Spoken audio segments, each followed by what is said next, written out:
पाटील नमस्कार. नमस्कार. तर पारनेर शहरामध्ये अजूनही बराचसा विकास होणं हे अत्यंत गरजेचं आहे. मी एवढा फास्ट निर्णय घेणारा नेता अजून बघितलाच नाही.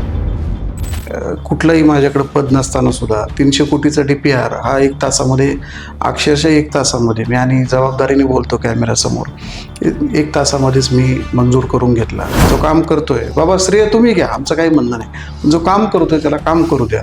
नाही, ते कुठे म्हणतात की तुम्ही पण कुठे त्यांना अडवलं गेलं, मग त्याचा कुठं पगाराचं काम चालू होतं पुढच्या. नाही, मी त्यांना अडवलं असतं तर ते आमदार झालेच नसते. तुम्हालाही माहिती आहे की माझं अस्तित्व माझ्या लोकांच्या जीवावर आहे, त्यांचं अस्तित्व आमच्या जीवावर आहे.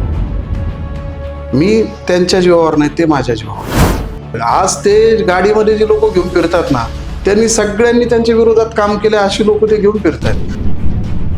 त्यांनी फार मोठमोठ्या गोष्टी सहज पचवल्यात. तुम्हाला माहिती आहे, मी काही बोलणार नाही त्याच्यावर.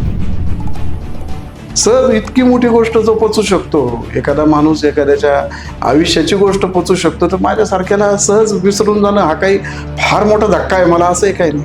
दादांनी सुरुवातीलाच मला सांगितलं की सुजित, तू मेरिटमध्ये सगळ्यात पुढे आहेस, मला तुला उमेदवारी द्यायची. पण आता त्यांचं खूप वय झालंय, त्यांनी पण अगदी हात जोडून मला कावळा शिवणार नाही वगैरे असे त्यांचे वाक्य आहेत. प्रामाणिकपणे त्यांचं काम करून त्यांना आमदार केलं. दादांनी यांना शाळा देण्यासाठी राज्याचा मास्टर प्लॅन बदलून यांना शाळा दिली. नाही, प्लॅन वगैरे करून मी काही करत नाही. 80% लोकांचे जे DP आहेत ना व्हॉट्सअपचे, हे आमच्या झावरे कुटुंबात. पण माझा मेवना उपाध्यक्ष, त्याची सून अध्यक्ष, असं मी कधी करणार. म्हणजे अगदी लाल दिवा सुद्धा वसंतराव दादांनी मला टाळलं.